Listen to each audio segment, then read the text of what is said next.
Eu começaria perguntando a todos vocês: eu posso falar de Deus agora? Se alguém acha que não, levanta o braço. Ninguém levantou o braço. Agora, o que eu preciso para falar de Deus? Matou a charada. Eu ia fazer uma série de questionamentos, o colega ali resolveu o assunto. Acima de tudo, eu posso ser um crente, um cristão fanático ou um grande mentiroso, mas só posso falar se tiver liberdade. Ele falou agora há pouco: Deus, pátria, família e liberdade. Eu peço que levante o braço quem porventura já ouviu o nome de uma mulher que eu vou falar aqui agora. Alguém já ouviu falar de uma senhora chamada Jeanine Áñez? Levanta o braço. Pouca gente levantou o braço, talvez menos de 1%. Agora, quem é essa mulher? O assunto aqui é liberdade. Tá, me atrapalha aqui, eu vou sentar aqui.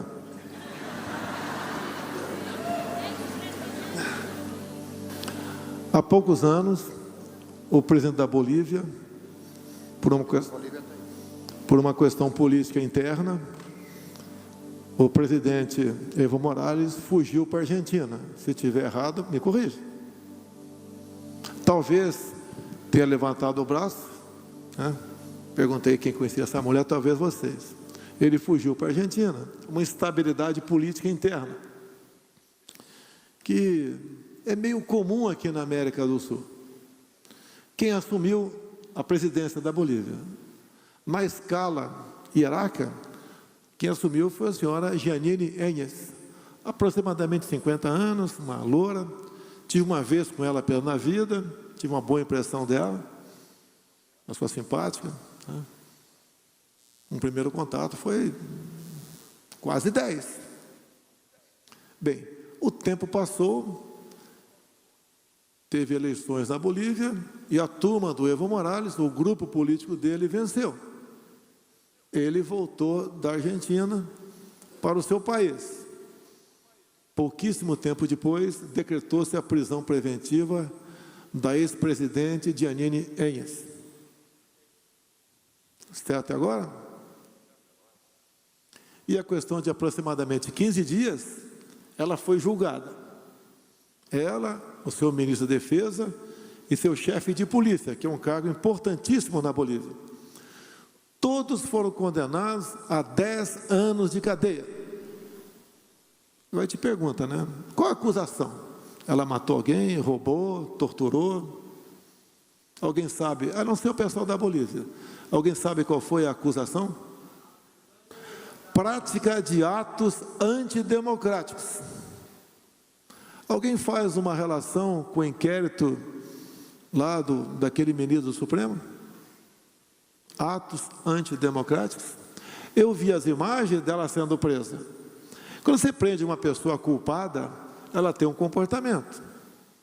Quando é inocente, tem um outro comportamento. Eu falei que o ministro da Defesa da Bolívia foi condenado também a 10 anos de cadeia. Alguém aqui tem a certeza? Alguém sabe onde ele está? Ninguém levantou o braço. Me desculpe. É política? Não. Isso tem a ver com a nossa liberdade. Porque certas ondas se propagam no mundo todo. E nós devemos aprender com o erro dos outros. Ele não está na Bolívia. Então, pessoal, senhores e senhoras, no meu entendimento, podemos divergir. Tem algo para mim mais importante que a própria vida, é a liberdade. Porque um homem, uma mulher sem liberdade não vive. E certas coisas, igual quando a pessoa faz um imposto de renda, né? Quando está chegando o último dia, ele se apavora. Nós devemos fazer com antecedência, até para não cometer erros, não temos multas. Para onde está marchando o Brasil? Para Para falar de Deus, você tem que ter liberdade. Para falar de urna eletrônica, você não tem liberdade. Para criticar um voto de ministro do Supremo Tribunal Federal, você não tem liberdade. Você pode ser preso. Onde querem parar? Esse carro está de ladeira abaixo? Dá para puxar o freio de mão ainda? Acredito que sim. Até pelo comportamento das pessoas. Se eu falo, aqui ninguém entra. Não, mas eu tenho o direito. Não tem, não entra. Eu estou escondendo alguma coisa? O que é democracia? O que é liberdade? Eu sou o homem mais poderoso do Brasil? Se vocês acharem que sim, eu também tenho limites. Que se eu não tiver limites, eu vou ser um ditador. Quando vocês forem para o ano de 1959, Fidel Castro desceu de Serra Maestra e assumiu o governo sob aplauso do povo. Me desculpe aqui, uma das coisas mais utilizadas por Fidel Castro, em 59, antes de ele assumir o poder, era que Cuba era o local onde os americanos vinham se aproveitar das mulheres. Bem, isso existe em qualquer lugar do mundo. Era verdade? Sim, era verdade, mas era a bandeira política dele na clandestinidade para chegar no poder. Tinha um preço esse serviço em Cuba. Quando ele chegou, o preço passou a ser 100 vezes menos. Mas o que ele fez rapidamente para assumir o poder para valer em Cuba? As religiões lá, em grande parte, era de matriz africana, onde ele botou as lideranças que estavam à frente dessas religiões. Botou no paredão. Aqui a gente vê um lado falando, vou botar os padres, os pastores no seu devido lugar. Vou controlar a mídia tradicional e social. Vou valorizar o MST. Vão levar de volta o terror para o campo. Uma coisa gravíssima. Há 3 dias. Vou demarcar as reservas indígenas que faltam ser demarcadas. Alguém concorda em demarcar todas as reservas indígenas? Levanta o braço. Uma levantou lá? Não, baixou. Tá. E o que é isso? Vou valorizar o MST. Vou voltar a realizar empréstimos para países ditatoriais pelo mundo todo. Isso, segundo essa outra pessoa, diz que é investimento, é exportar tecnologia. Só que a Venezuela não pagou grande parte do empréstimo, fez um metrô em Caracas e nós não temos metrô em Belo Horizonte. Vou desarmar a população.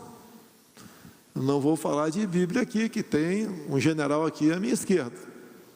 Lá atrás alguém falou, venda suas capas e compre espadas. O cidadão de bem, tudo que eu pude fazer, via decreto meu ou portaria de ministro, eu fiz. Muita arma de fogo está sendo vendida para pessoas de bem no Brasil. Coincidentemente ou não, o número de assassinatos por arma de fogo tem diminuído no Brasil. Quando a gente fala em MST, por que o MST no meu governo, por ano, está em média 5 invasões de terra, que vocês nem sabem disso, mas há poucos anos, era mais de uma por dia. O que eu fiz com o MST? Botei a polícia atrás deles? Pratiquei atos de violência contra eles? Não. Eles faziam isso? Por que eles faziam isso? porque eles eram reféns da política. Como ele não tinha propriedade da terra, passava um ônibus na frente da propriedade, alguém falava, entra aí, que nós vamos invadir uma fazenda. Se ele não entrasse, ele era despejado do seu lote. Nós começamos a titular terras pelo Brasil. Já está na casa de 360 mil títulos. Mais títulos do que? Temer, Dilma, Lula e FHC juntos.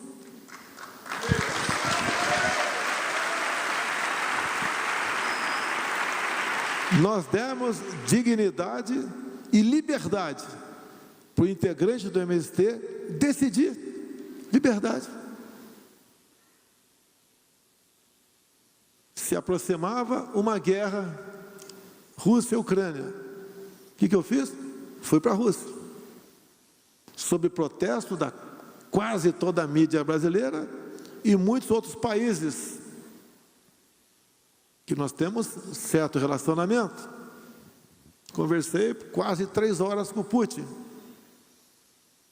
E é muito bom quando se conversa com alguém e esse alguém tem palavra. Há 2 semanas, aportaram aqui 26 navios com fertilizante. Garantimos fertilizante para a nossa agricultura até meados do ano que vem.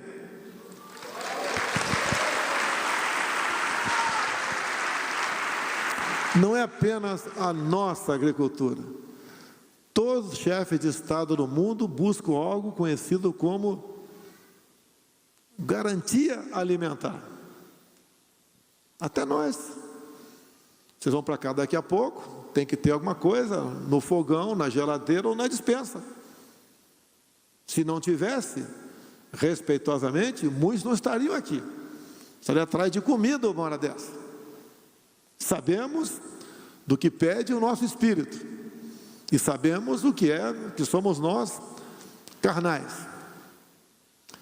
Há poucas semanas, conversei com a presidente da Organização Mundial do Comércio. Ela saiu de lá e declarou para o mundo que sem o Brasil, o mundo passa fome.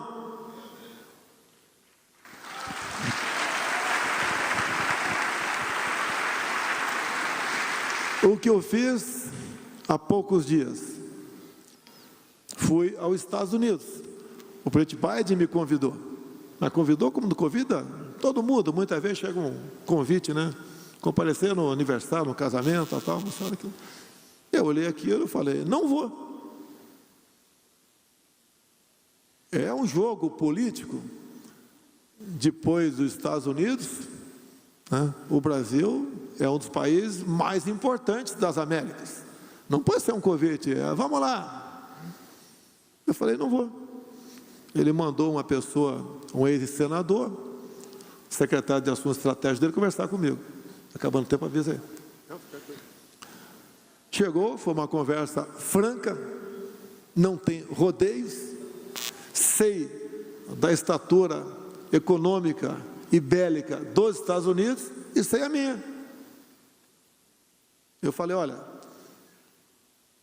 eu fui o último chefe de Estado do mundo a reconhecer a eleição do Joe Biden. Eu esperei a última instância para reconhecer. Não nego a minha amizade com esse presidente Donald Trump. Bem, e daí eu falei, eu não posso ir numa reunião da Cúpula das Américas e ser tratado como outro presidente de outros países, que cada país tem sua importância. Paraguai, Argentina, Uruguai. Fechou o compromisso de uma reunião bilateral comigo. Isso é importante porque eu estou no Amazonas. Fizemos a bilateral. Tinha umas 20 pessoas a mais presentes. Então, obviamente, nada pode se dizer que não vai ser vazado. Tinha 10 do meu lado, 10 do lado dele. E ele começou falando o seguinte, uma coisa que depois eu perguntei para um assessor meu, é isso mesmo que eu entendi? Ele falou, Ele começou dizendo o seguinte, devemos ajudar o Brasil a preservar a Amazônia, porque nós aqui destruímos as nossas florestas nos Estados Unidos.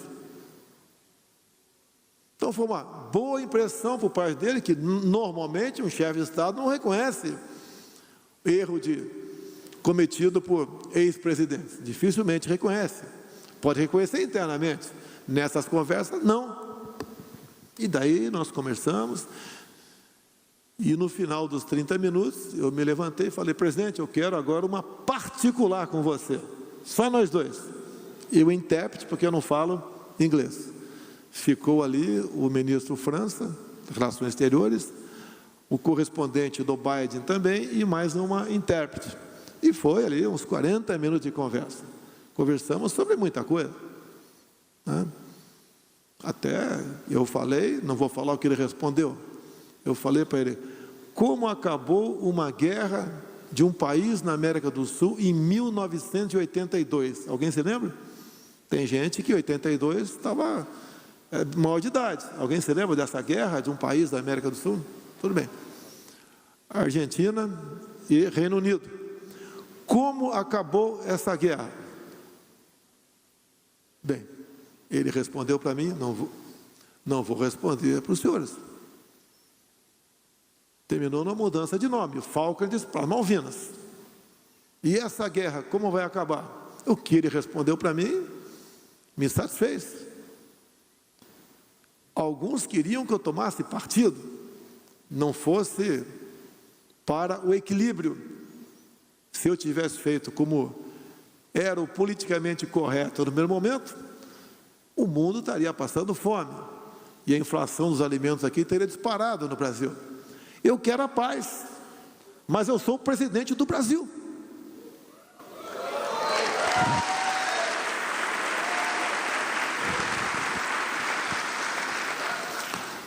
Agora, por que eu posso agir dessa maneira? Porque aconteceu um milagre, ou 2 ou 3 milagres, nos últimos anos com a minha vida.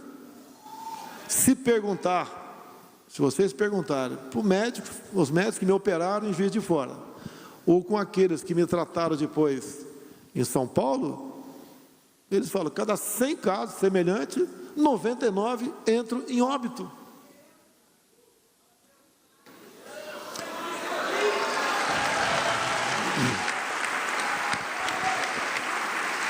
Então tivemos ali um primeiro milagre. Agora um outro, eu não digo milagre, mas um fato intrigante.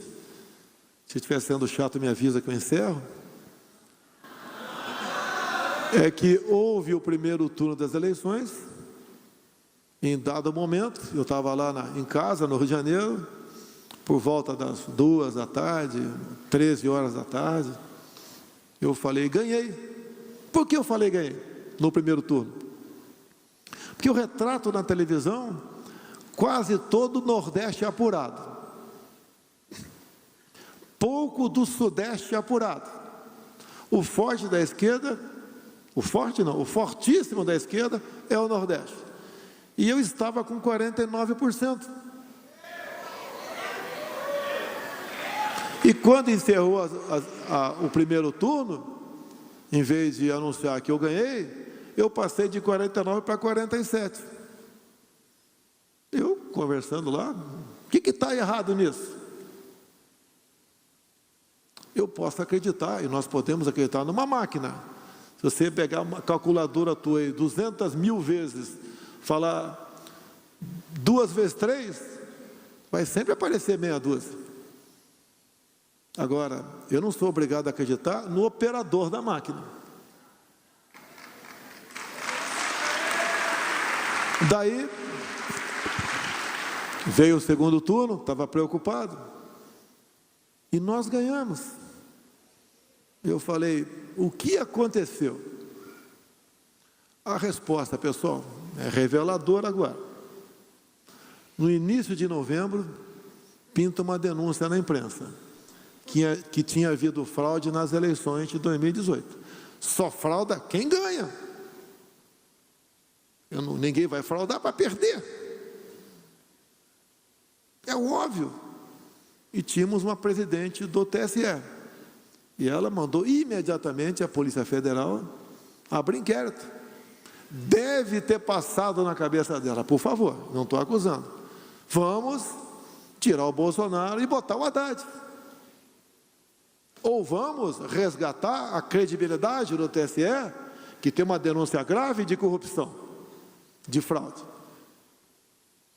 Imediatamente a Polícia Federal começou a apurar.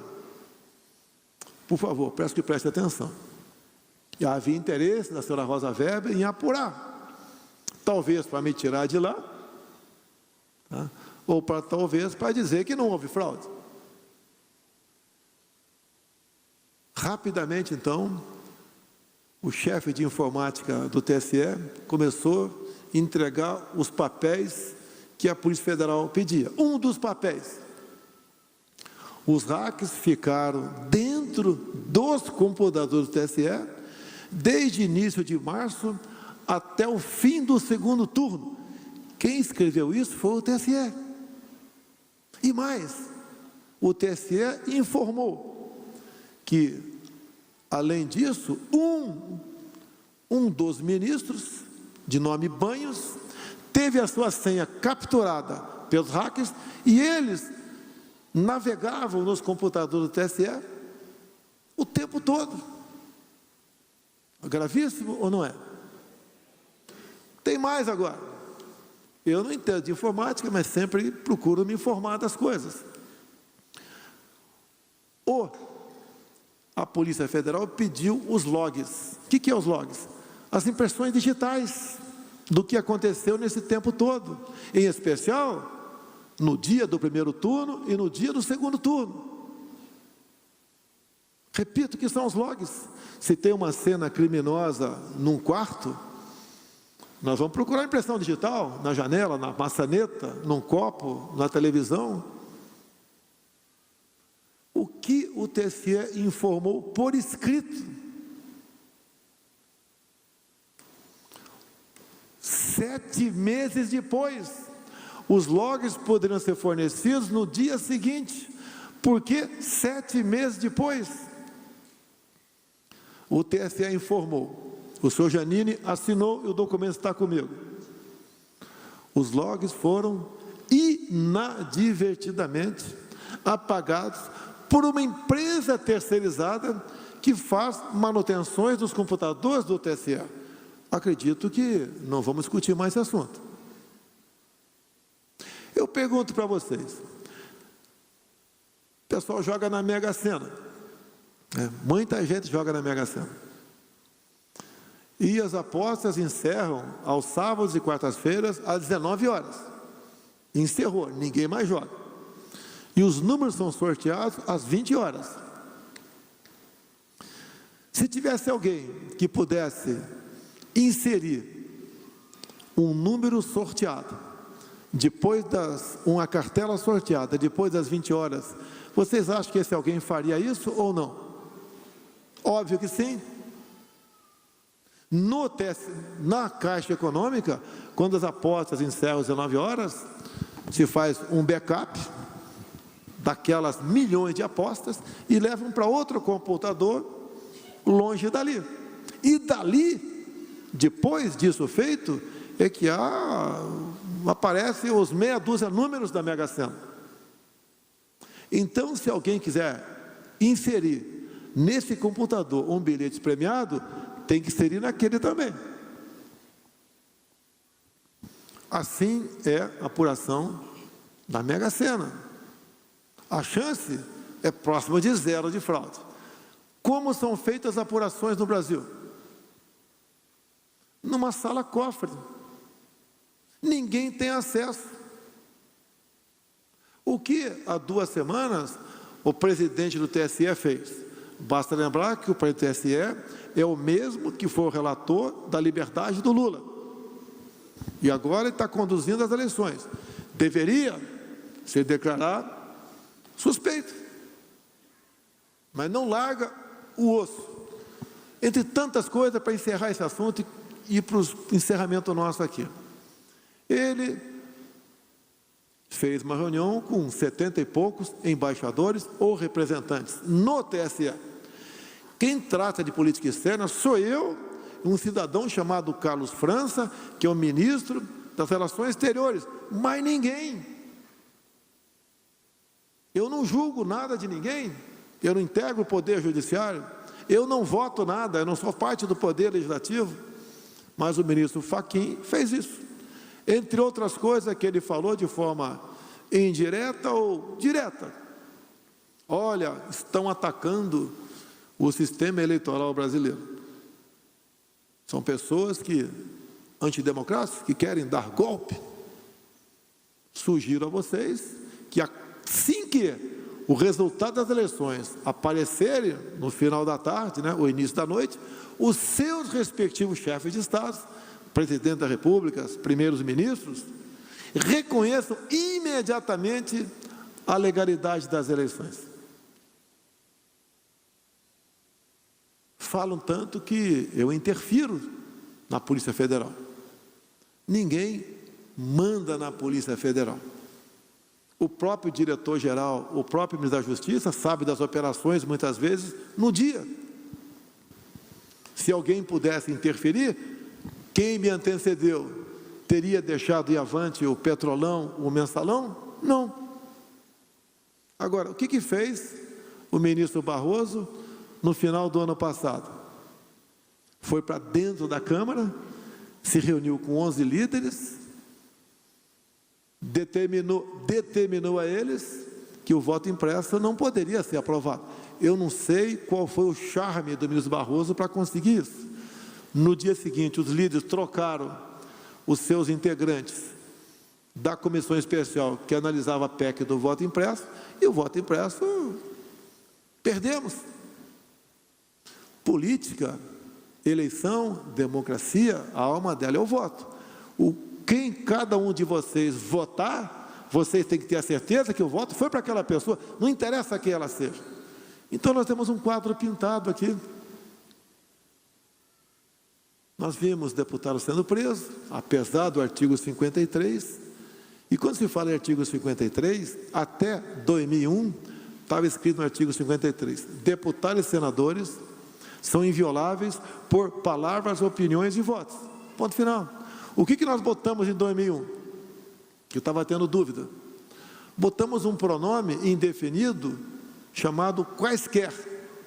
Deputados e senadores são invioláveis, civil e penalmente, por quaisquer palavras, opiniões e votos. E ponto final. É a liberdade total para o deputado defender o que ele bem entender. Se ele achar que a Amazônia tem que ser internacionalizada, que tem que devastar a Amazônia, que tem que tirar o título do Flamengo, é direito dele.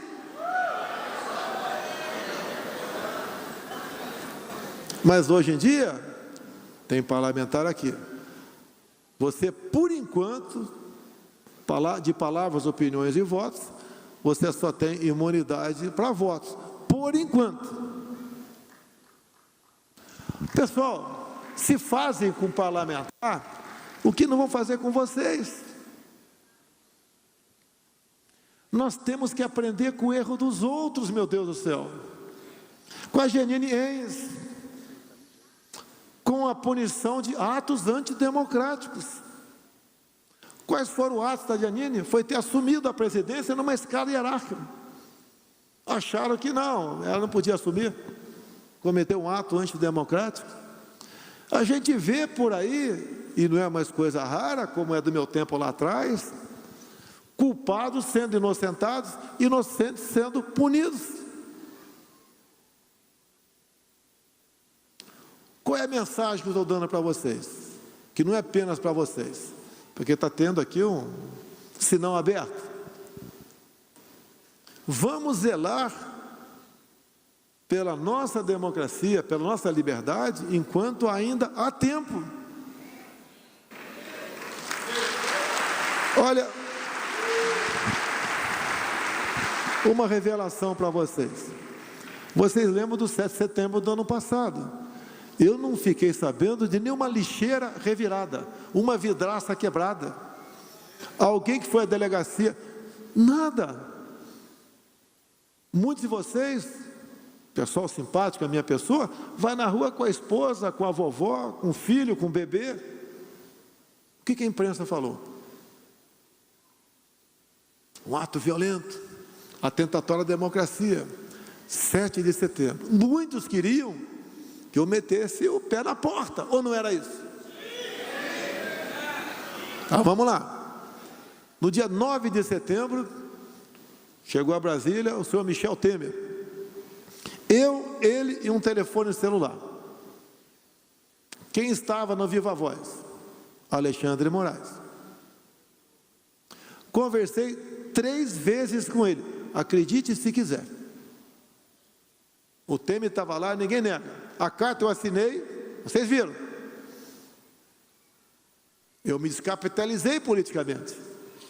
Fui ofendido por palavras mais variadas possíveis. Mas o que eu conversei com o Alexandre de Moraes foi uma pacificação. Eu entro com a carta, ele entrava com outras coisas. Entre elas, em poucas semanas, o arquivamento dos inquéritos de fake news e atos antidemocráticos. Ele cumpriu algo? Não. Mas mesmo assim, tem uma passagem bíblica que diz: por falta de conhecimento, meu povo pereceu. Naquele momento, nas ruas do 7 de setembro, o povo estava muito mais com emoção ou com razão?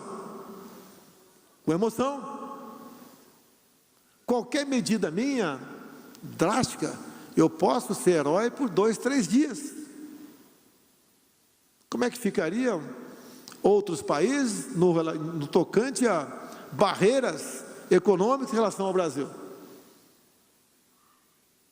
3, 4 dias, começaria a faltar coisa pelo Brasil, o Brasil num caos. É o que eles queriam. Iam apontar para mim, grande parte da população, porque por falta de conhecimento, ele queria que eu tomasse uma decisão drástica no 7 de setembro. Hoje em dia, o povo aprendeu algo de lá para cá ou não? Aprendeu. Eu quero dar golpe? Longe disso. Eu quero paz, tranquilidade, quero democracia, e todos nós queremos respeito. Nós queremos umas eleições limpas, confiáveis e auditáveis.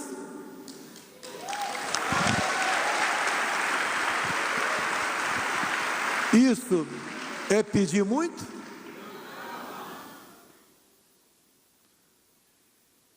Tem certas coisas, obviamente, que estão em andamento. O que fez o TSE no final do ano passado? Posso continuar? Pode. Convidou as Forças Armadas a participar de uma comissão de transparência eleitoral. As Forças Armadas foram convidadas. Bem, fomos convidados, eu acho que esqueceram que o chefe das Forças Armadas sou eu. Cometeram esse pequeno erro. Chamei o ministro da Defesa, que era o Braga Neto. Braga, de cabeça, nós não vamos aceitar entrar na comissão para ser moldura de uma fotografia no final das apurações de 2022. Se esqueceram também que quando nos convidaram, nós temos um comando de defesa cibernética, tem lá 200 de militares, com especialidade nisso, internet, né? Programar como se defender numa guerra cibernética. São pessoas altamente qualificadas, formadas pelo ITA, pelo IME, outras universidades renomadas no Brasil. Nós fomos para dentro do TSE, levantamos mais de 500 vulnerabilidades. Vocês não ouviram errado, mais de 500 vulnerabilidades. Apresentamos uma dúzia de sugestões, que dá para resolver muita coisa, ainda não perfeito, mas era o que podíamos apresentar. O que o TSE fez? Começou a ignorar as Forças Armadas, dando a entender que seria bom a gente se retirar. Eu não vou bater em retirada, nós vamos até o final. Daí veio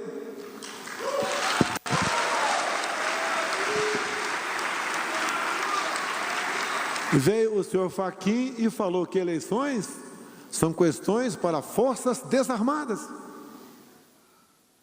Ué, me convidou para entrar na tua casa, Só vou sair daqui depois que comer um salgadinho e tomar uma tubaína.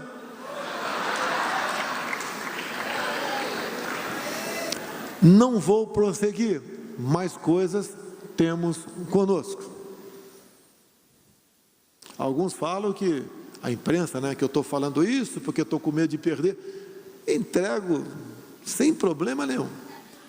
Como diz, numa eleições limpas. Como diz um ditado por aí, na democracia é comum perder uma eleição, mas não podemos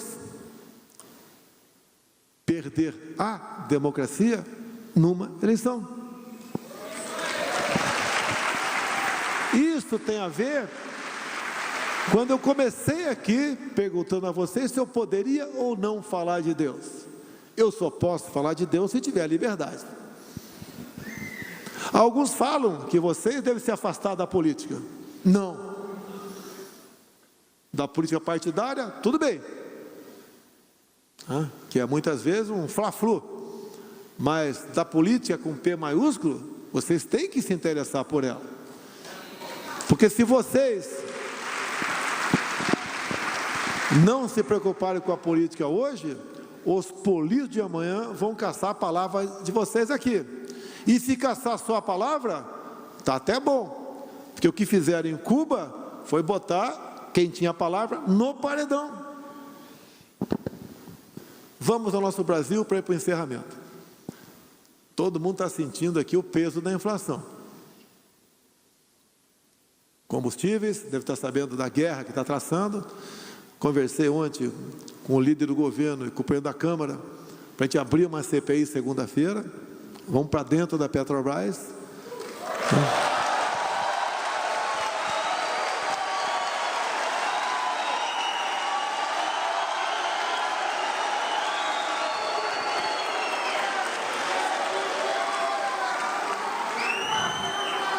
É inadmissível, com uma crise mundial, a Petrobras se gabar dos lucros que tem.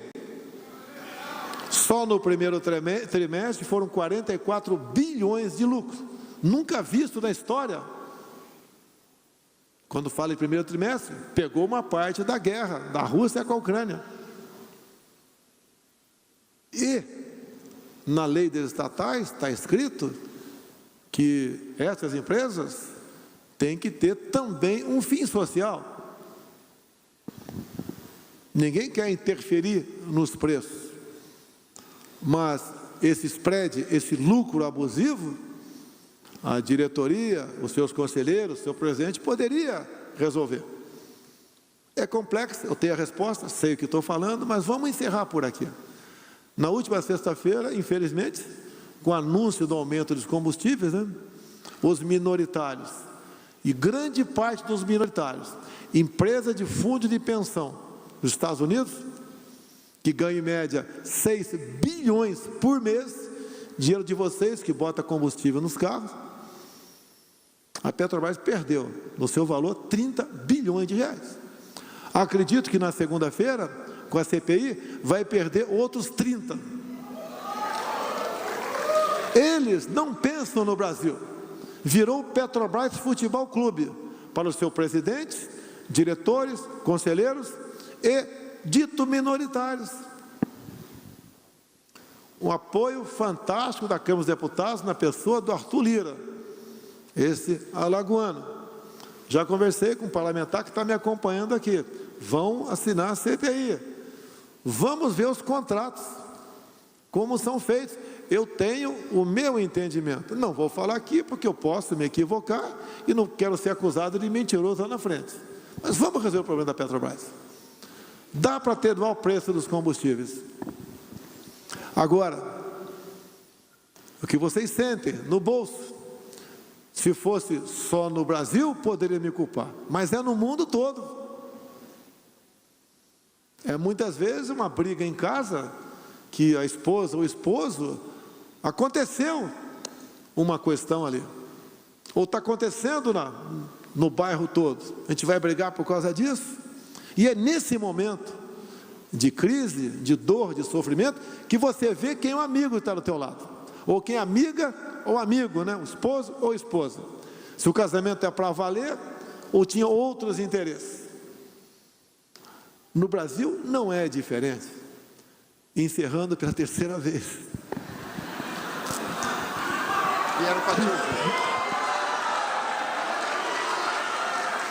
O Brasil faz divisa com 10 países.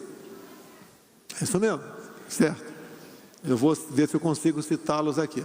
Eu vou citar 9 apenas. Quero que vocês digam qual é o último. Vamos começar lá do norte. Suriname, Guiana, Venezuela, Colômbia, Bolívia, Peru, Paraguai, Uruguai, Argentina. Acho que eu falei 9 aí.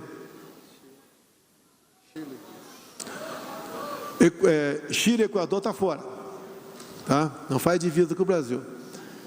Qual o país que eu não citei aqui? Parabéns aí, França. Faz divisa com a Amapá. A maior divisa da França é o Brasil, via Guiana. Agora vamos ver como é que está indo aqui a nossa vizinha Venezuela, onde eu estive em Roraima há pouco tempo. Não vou estar, obviamente, na Venezuela. Lá dentro impera grupos terroristas, tem lá gente de dois grandes países, tem gente de Cuba, tá? É o país mais rico em petróleo do mundo. Se qualquer país lá do Oriente Médio é rico, tá? E não tem o petróleo que a Venezuela tem, como é que eles podem ser tão pobres? Foram as escolhas ou as fraudes no seu país, que a Smartmatic é de lá. Mas ali fui muito mais escolhas. Quando eu estou com 67, né? 50 anos atrás, aí eu na escola, né, era diferente de hoje em dia. Quando eu queria namorar uma menininha, só namorava se mentisse.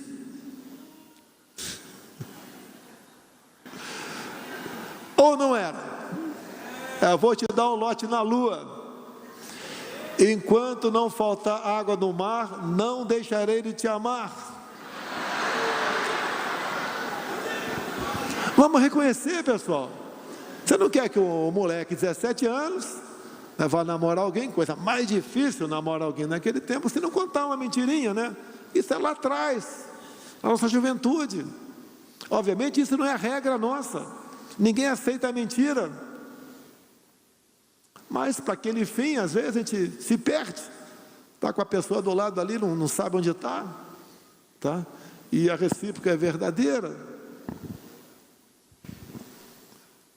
E eu, durante a minha pré-campanha, falei muito em João 8,32. A verdade dói. Não é fácil, às vezes, você está fazendo uma coisa não muito certa e alguém fala, olha, não é assim. Geralmente aquela pessoa leva um baque. A mentira não é aceitável. E eu falei muito de João 8,32. A verdade. E quando eu falei que tive em Roraima, eu fui em Boa Vista, nos abrigos. Hoje em dia caiu um pouco, está na ordem de 600 pessoas por dia, fogem da Venezuela, do paraíso defendido pela esquerda brasileira. Você deve se lembrar. O Lula, um tempo atrás, falou, quando começou uma crise de papel higiênico lá, na Venezuela pode faltar tudo, menos democracia. É a mentira. Que isso é aceitável, né? Quando a gente está, naquele momento, na nossa juventude, tentando conquistar o amor da sua vida. É aceitável, mas não é saudável. Como está a Venezuela hoje em dia? Como ela chegou lá? Indo no trenzinho, como está a Argentina? Depois da última eleição, ó, que o voto lá é confiável. Hoje, quase 50% da população argentina está abaixo da linha da pobreza. um país rico também, que, guardadas as devidas proporções, equivalente ao Brasil, voltada para o agronegócio. Só um fato da Argentina, o que há poucos meses o presidente fez lá, para sobrar carne para o povo, que começou a subir, proibiu a exportação. O que acontece hoje em dia? A carne subiu mais do que a inflação. E começa o desabastecimento. No tocante ao agronegócio, ele criou um imposto chamado contenciones. Em média, 30% do que se exportar tem que pagar de imposto. Já vai reduzir, já foi reduzida a área de cultivo, em especial do trigo, porque não compensa produzir. Se você lá vai sair como turista, que está muito difícil, olha quanto se paga no cartão de crédito de imposto para o governo. Eu chamo de trenzinho. Cuba, Venezuela, lamentavelmente Argentina, que o bom para nós é todos os países, 10 vizinhos nossos, estarem bem economicamente. E olha o Chile. Quem elegeu o atual presidente do Chile? Não foi a esquerda, o voto lá é no papel. Quem elegeu foram os omissos, os isentões. Aquele cara fala palavrão demais, o outro não gosta do outro, não vou votar, o voto lá é facultativo, ou vou votar nulo. Olhe para onde está indo o Chile, uma nova constituinte, começou com a extinção dos carabineiros. O que a esquerda prega o tempo todo aqui? Não é a desmilitarização das polícias? Se reclama em algum estado da atuação da polícia, imagine sem ela. Basta ver, num passado recente, onde em alguns estados do Nordeste a polícia militar entrou em greve, saque à luz do dia, e todo quanto é tipo de crime. Um ensinamento: nós não queremos entrar nesse trenzinho. Isso passa, não é por decisões minhas apenas, passa por decisão por parte de vocês, e não é apenas votar. Eu duvido quem porventura esteja de fato cometendo crime contra a nossa liberdade. Vocês devem ter conhecimento de um parente, um amigo, que trabalha dentro de algum órgão público, onde esteja sendo maquinado isso. Nós temos que desvendar isso daí. Que mesmo pelaquela pessoa que está se omitindo, como se omitiu no Chile, a tendência é todos pagarem por aquilo. Não adianta eu estar bem, sabendo que a minha filha está péssima, ou meu irmão, ou meu sobrinho, ou um amigo meu, ou um brasileiro. Isso passa por cada um de nós. Teria muito mais o que falar, mas vou encerrando por aqui. A mensagem para vocês: a liberdade é uma coisa que você a mantém dia após dia. Não é de 4 em 4 anos. Patrimônio para a eternidade. Ele falou em patrimônio aqui, já que ele deu a dica. É um patrimônio, não há dúvida.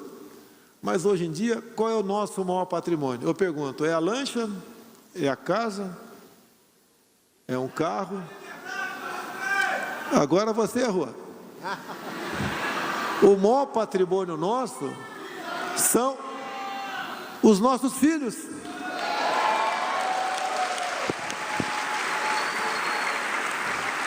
O que você quer para o seu filho que nasceu homem? Eu quero que ele seja um motorista de ônibus, eu quero que ele seja um militar, um policial, um pastor, eu quero que ele seja um bom patrão, um pescador. O que a esquerda vem fazendo com nossas crianças? Com a dita ideologia de gênero. O que as nossas escolas ao longo das últimas décadas, vem ensinando. Você pega a prova do PISA, que é uma prova internacional de aprendizagem escolar, entre 70 países, no frigir dos ovos, nós somos o último. É aquela história de Paulo Freire. O que interessa para a esquerda? É um povo esclarecido, que pense, ou um povo manipulado, escravizado, que serve apenas para votar e fazer outra coisa que eu não vou falar aqui. Para onde estava indo nossa pátria? Se tivesse mais 2 anos de Dilma, teríamos retorno? Não. Eu gostaria de falar mais 1 hora com vocês. Essa turma aí é boa para escutar.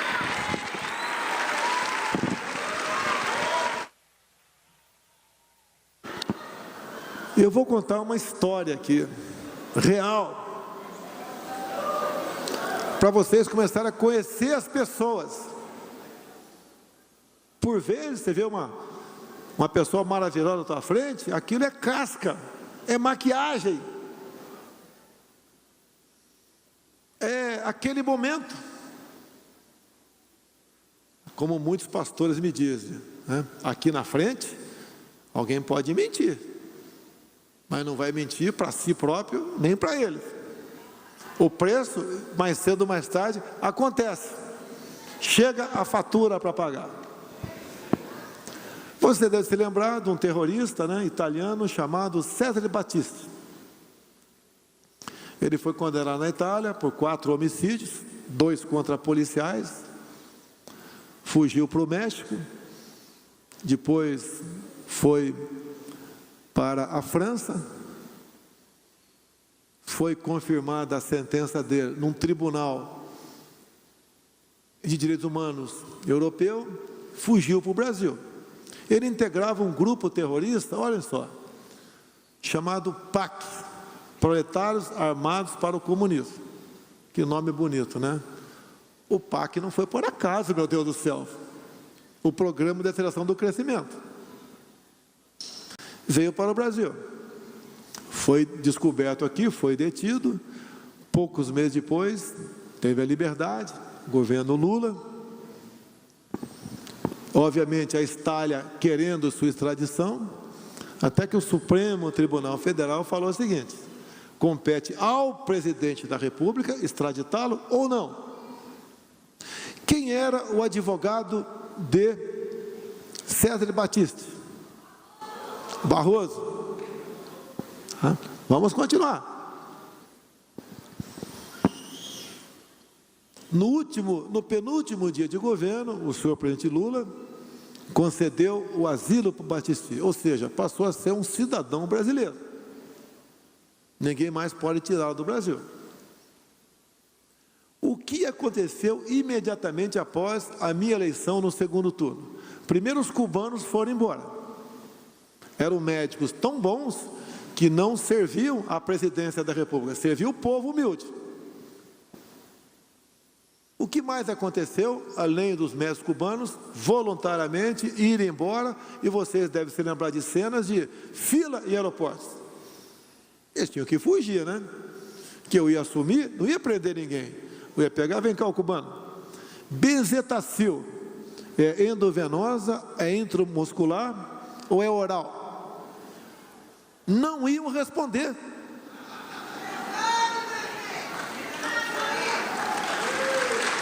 Por ocasião da votação da medida provisória dos mais médicos cubanos, o ministro da Saúde do PT falou o seguinte: se algum cubano pedir asilo ao Brasil, nós vamos deportá-lo. Como fizeram com os boxeadores cubanos. Estão começando a entender um pouquinho das coisas? Então vamos lá. O advogado Barroso, 2010. Também fugiu do Brasil o senhor Cesare Battisti. Ué, por que não ficou no Brasil? Fugiu, ninguém sabe para onde. No início de janeiro, meu primeiro mês de mandato, eu tive a notícia que ele foi preso na Bolívia. Coincidência. Me ligou o Evo Morales. Estava eu na mesa, o ministro das Relações Exteriores, Ernesto Araújo, Sérgio Moro, ministro da Justiça, e mais 2 ou 3 pessoas. E o Sérgio Moro queria que Cesare Battisti, da Bolívia, em vez de ir direto para a Itália, pousasse na base aérea de Brasília. Preste atenção. Queria que Battisti pousasse na base aérea de Brasília, talvez, para eu, bater no peito, ó, Battisti, Bolsonaro, vai mandar para a Itália, Battisti. Ou não era isso? Eu pergunto para vocês, o advogado lá atrás, Barroso, onde estava o senhor Barroso em 2019? Alguém sabe? Estava no Supremo Tribunal Federal. Ou não era? Era ministro do Supremo Tribunal Federal. Se porventura ele pousasse em Brasília, poderia, quando ele pousar, chegar um oficial de justiça com uma liminar, determinando que o Barroso ficasse no Brasil. Afinal de contas, o Barroso sempre disse que o Battisti não era um terrorista, não havia matado ninguém. Bem, quando o Battisti... Não, continuando então, em dado momento, o Sérgio Moro queria que ele passasse pelo Brasil, me deu um estalo, Papai do Céu me iluminou. Evo Morales, direto para a Itália, não passa no Brasil. O que poderia acontecer se ele pousasse no Brasil? Uma liminar de alguém do Supremo, talvez do Barroso, não vou dizer que isso iria acontecer, certamente aconteceria, para ele ficar no Brasil. E quando o Battisti pousou na Itália, imediatamente foi para o interrogatório.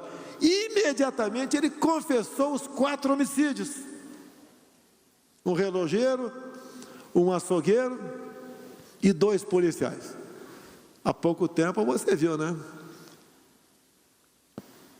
O Bolsonaro não gosta do povo, ele gosta de policial.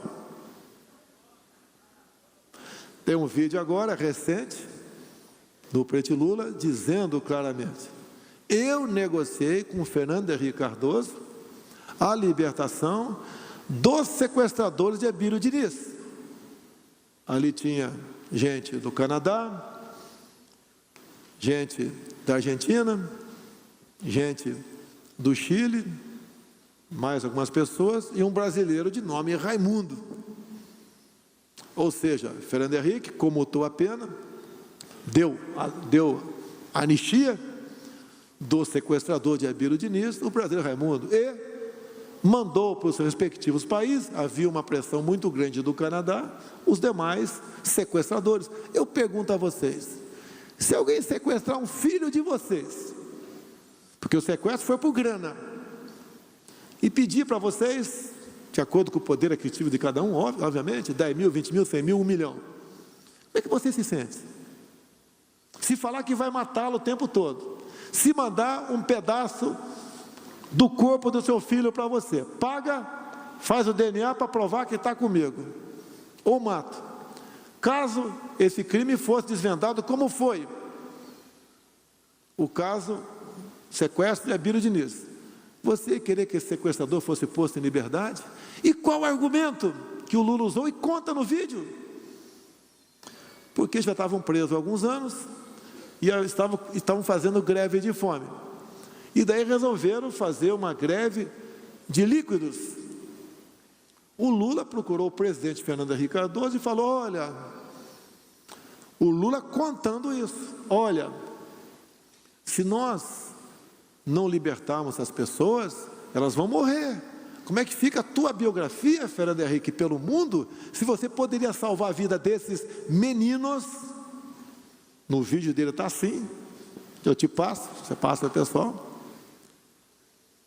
E o Fernando Henrique acabou libertando todo mundo. Quando falo em meninos, não vem à cabeça de vocês?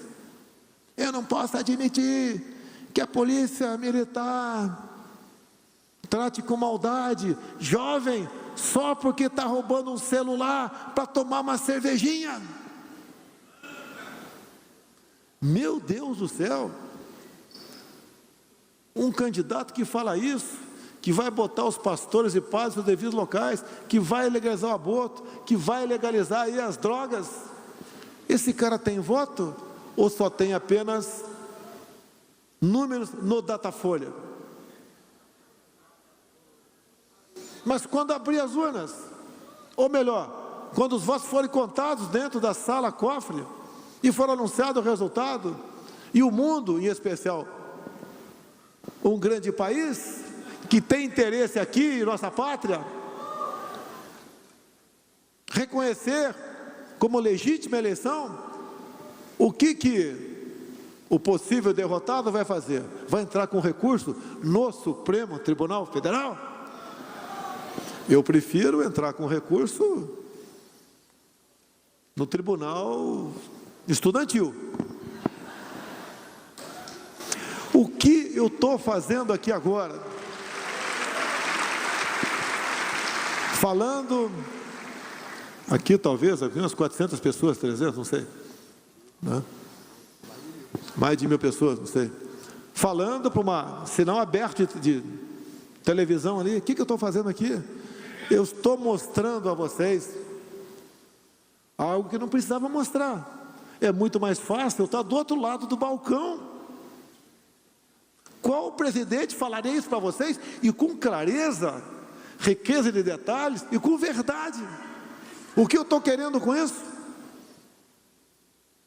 Eu não quero ser escravizado. Eu não quero ver a minha família, que é o meu patrimônio, que, assim como a família de vocês é o patrimônio de vocês, tenha sua liberdade castrada, que seja escravizada, que transforme em vegetais aqui nesse rico país maravilhoso. Encerrando agora para valer.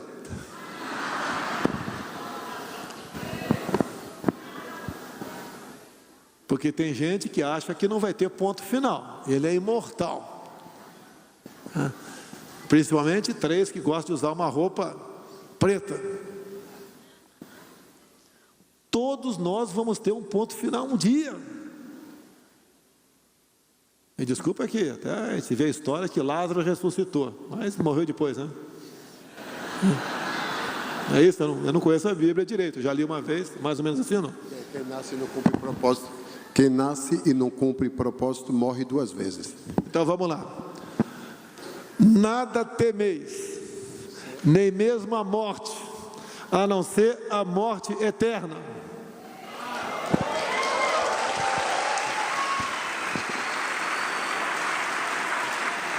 Eu posso enganar vocês até, mas não engano a mim mesmo. Sei qual é meu patrimônio. São meus filhos, em especial a 05, que é minha filha. É diferente. Tive 4 homens, depois uma menina. Há uma diferença enorme. Eu não posso dar um bico, falar um palavrão, dar um pescoção, dar às vezes um cachação. É diferente. Você fica mais humano. Muda a sua vida. O recado que eu dou para vocês, já pelo que parece, quem vai julgar são vocês. Falamos aqui a verdade, com a liberdade que Ele me deu, para contar alguma coisa, muito pouco, do que é uma vida de um presidente da República, que sempre esteve no meio do povo, mesmo durante a pandemia.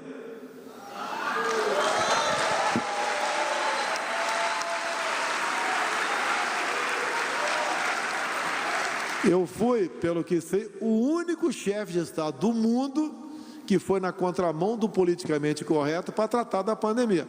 Não errei nenhuma. A última agora, penúltima, que vamos ter mais. Spray nasal, pô, tem um cara aqui que É o spray nasal. Mandei uma equipe o ano passado para Israel, estava na fase 2 spray nasal. O que eu queria? Trazer a fase 2 para cá, para quem pegasse Covid, desse uma cafungada ali. Pode não dar certo, podia não dar certo. Era um spray em fase experimental. Meu Deus do céu, aceitaram inocular algo no braço em fase experimental e não o spray. Agora, no Fantástico Domingo Retrasado, nossa querida TV Globo, 10 minutos elogiando o spray nasal israelense. Quantas dezenas de milhares de vidas poderiam ser salvas? Eu peço para levantar o braço, quem pegou Covid aqui? Quem pegou Covid? Baixa o braço. Agora, a hora da verdade. Só levanta o braço quem tomou hidroxicloroquina ou ivermectina. Levanta o braço. Por que criminalizar aquela liberdade que o médico tinha, numa situação que o paciente está com uma doença que ele não sabe o que é, ele pode chegar para o paciente ou para a família, olha, eu não sei o que esse cabra tem, mas eu vou arriscar, ele vai tomar esse trem aqui, quer ou não quer. Os remédios, numa parte considerável, são descobertos por acaso. Na Guerra do Pacífico, que a gente estuda história militar, chegou um ponto que chegava o soldado ferido, e precisava de transfusão e não tinha doador. Aí resolveram, vamos tocar água de coco no braço da galera. E deu certo. Se fosse esperar comprovação científica, os feridos teriam morrido. Onde é que a gente estudou tudo isso? Conversei para lá, para cá, telefonei para embaixadores, etc. Por que na África subsaariana não morre quase ninguém por Covid? Porque para a malária, tomam a hidroxicloroquina. Para a cegueira dos rios, eles tomam ivermectina. E por coincidência, os caras não sabiam. Pega o Covid e ele vai embora rapidamente. Por que não usar no Brasil? O que estava em jogo? A indústria farmacêutica. E vou encerrar aqui. Já que o senador aqui do Amazonas disse que vai me processar. Eu estou aguardando o processo dele. Eu poderia ter acabado com a CPI do Covid logo no começo? O que eles queriam? O prezado senador Omar Aziz apresentou uma emenda a uma medida provisória nossa. Também o deputado Renildo Calheiros, irmão do Renan Calheiros, pegou e apresentou uma emenda exatamente igual. Não mudava uma vírgula. O que dizia essa emenda? Está lá a justificativa, momentos de crise, não sei o quê, salvar a humanidade, muito preocupado com a vida do próximo, Muito preocupado. O que dizia a emenda dele? Que governadores e prefeitos poderiam comprar qualquer vacina no mundo, sem certificação da Anvisa e sem licitação. Que maravilha! Lógico que tinha governador que não ia aceitar isso, tinha prefeito que não ia aceitar isso, mas escancarou as portas. Vocês se lembram do consórcio do Nordeste?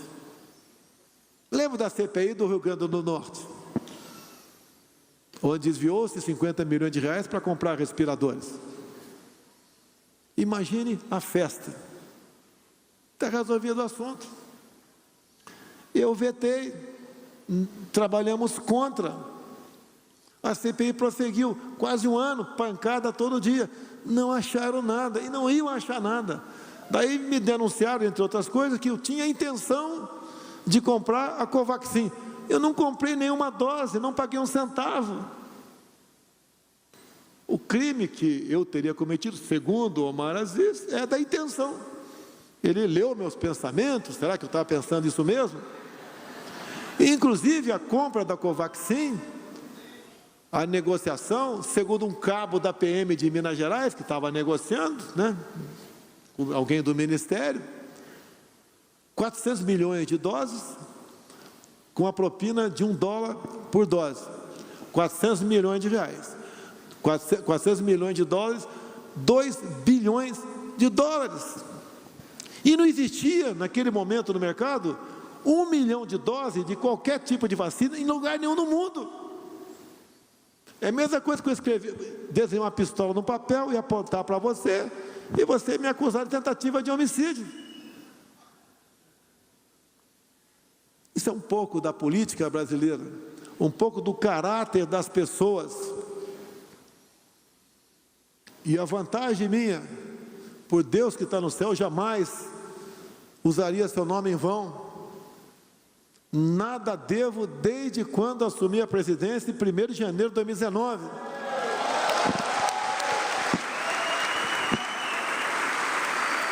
Estamos há 3 anos e meio sem corrupção. Se aparecer, eu vou ser o primeiro interessado em apurar a veracidade dos fatos e colaborar com a justiça. Há pouco tempo era 2, 3 atos de corrupção, escândalo por semana. Em 3 anos e meio, não tivemos nenhum. Repito, se acontecer, vou ajudar a investigar. Isso não é, meu Deus do céu, longe de ser uma virtude, isso é uma obrigação. Eu só peço a Deus, mais do que sabedoria, é força para resistir e coragem para decidir. Muito obrigado a todos vocês.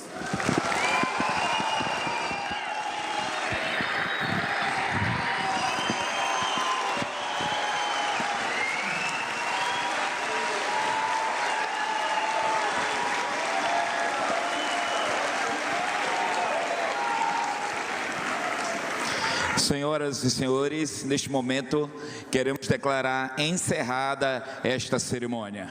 Uma boa tarde. Tá, e nós acompanhamos a participação do presidente Jair Bolsonaro em evento religioso em Manaus, capital do Amazonas. Continue agora com a programação da TV Brasil e siga também as nossas redes sociais. Até mais.